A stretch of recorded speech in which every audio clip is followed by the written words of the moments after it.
Ano ginagawa mo dito, ha? Baka nakakalimutan mo, hindi ka na isang Altamirano. Anak ko to. Dapat nasa akin siya. Anak din siya ni Fernando Jose. Kung gusto, magdemanda ka. Magdedemanda tayo. Sa ina, binibigay ng korte ang anak. Buti na lang, Beto, nandyan ka. Baka napaano na yung anak namin. Lahat naman yung gagawin ko. Para kay Abril. Kamali ata ako, pare.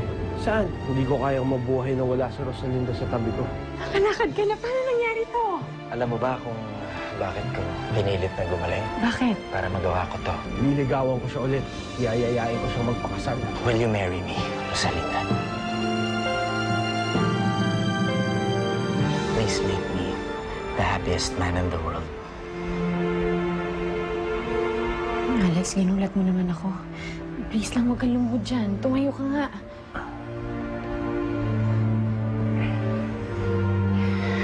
Gusto ko lang naman. Alex, alam kong nagpursige kang makalakad ulit para sa akin. At natutuwa ako. Pero hindi pa ako handang magpakasal ulit, Alex. At isa pa, kakaana lang ng kasal namin ni Fernando Jose. Sana maintindihan mo, naguguluhan pa ako. Sorry. Sorry kung namamadali kita. Ayoko kasi mag-aksaya ng panahon. Alam ko na ikaw ang babaeng gusto ko makasama habang buhay. Alam ko na mahal kita. Pero kung hindi ka pa handa, mag-aantay ako. Maraming salamat, Alex.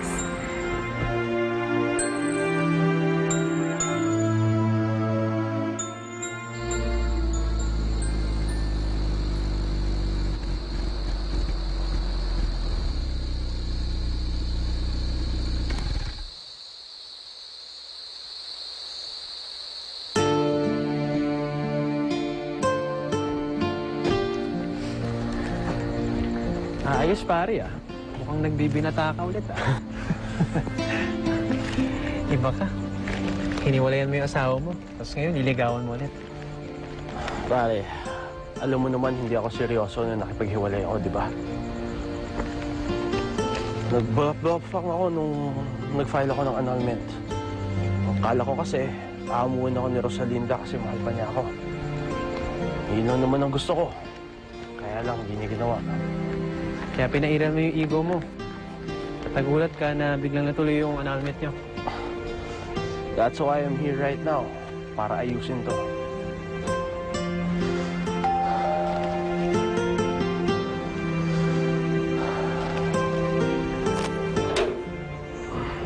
Natalia, andyan ba si Rosalinda? Pwede ko ba siyang makausap? Fernando, kasi wala na kasi si Erica dito pagdating ko. Hindi ko rin alam kung saan sila nagpunta eh. Si Alex, andyan? Pwede ko ba siyang kausapin? Baka alam niya kung nasan si Rosalinda. Sorry, pero wala rin si Alex dito eh.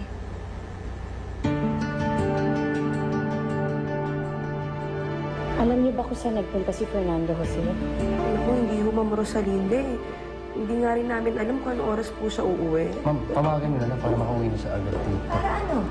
Bakit niyo pa aabalahin ang anak ko? Sigurado naman akong kaya nandito si Rosalinda para isauli ang apo ko.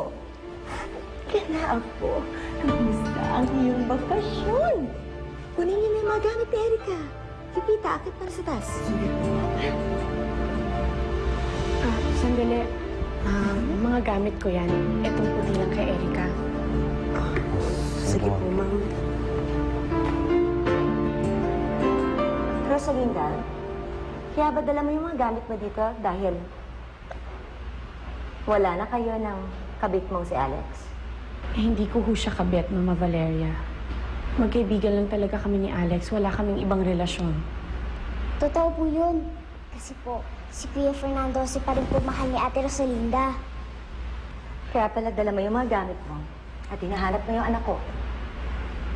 Gusto mo bang makipagbalikan sa kanya? Rosalinda, naka-move on na si Fernando Jose. Kaya nga, Pinaanal na niya ang kasal ninyo, hindi ba? Wala na siya natitirang pagmamahal sa'yo. Wala ka nang babalik ang asawa dito.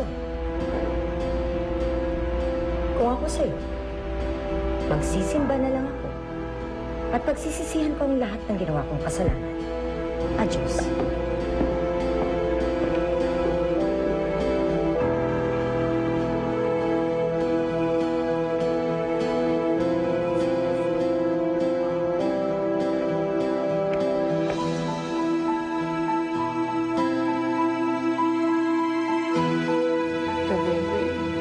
Hindi na ata ako mahal ni Fernando Jose. Ate, huwag mo sabihin yan. Hindi naman totoo yan eh. Totoo yun na, Bebe. Tama si Mama Valeria. Kung mahal ako ni Fernando Jose, hindi niya ipapaanal ang kasal namin.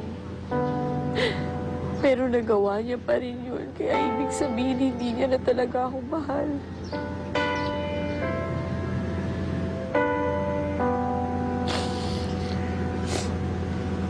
Tama na, ate.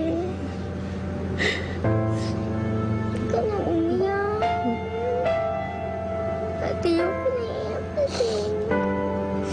Pinit naman to. Mabuti pa. Umuwi na tayo. Tama si Tabebeng. Makinig ka sa kanya. Alex, ano ginagawa mo dito?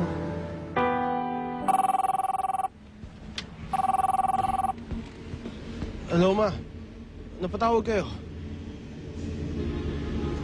Ha? Si Erika? Sino ho nagdala sa kanya dyan? Si Rosalinda ho ba? Sige, uuwi na ako.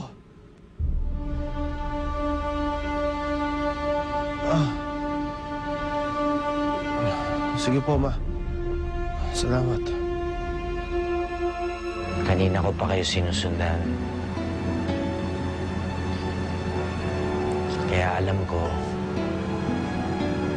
kung bakit kayo nagpunta kay Fernando Jose.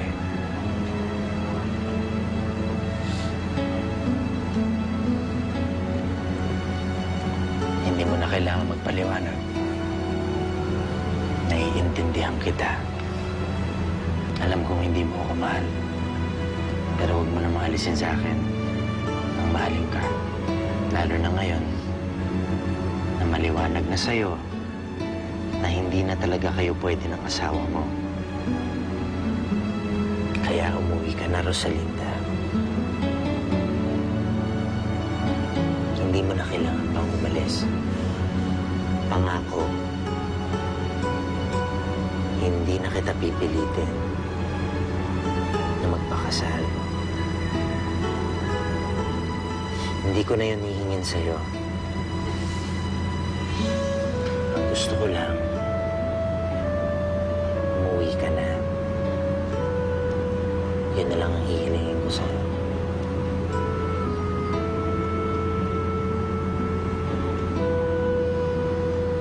Bebeng, pakitawag si Francis para masakay na sa sasakyan yung mga gamit niya.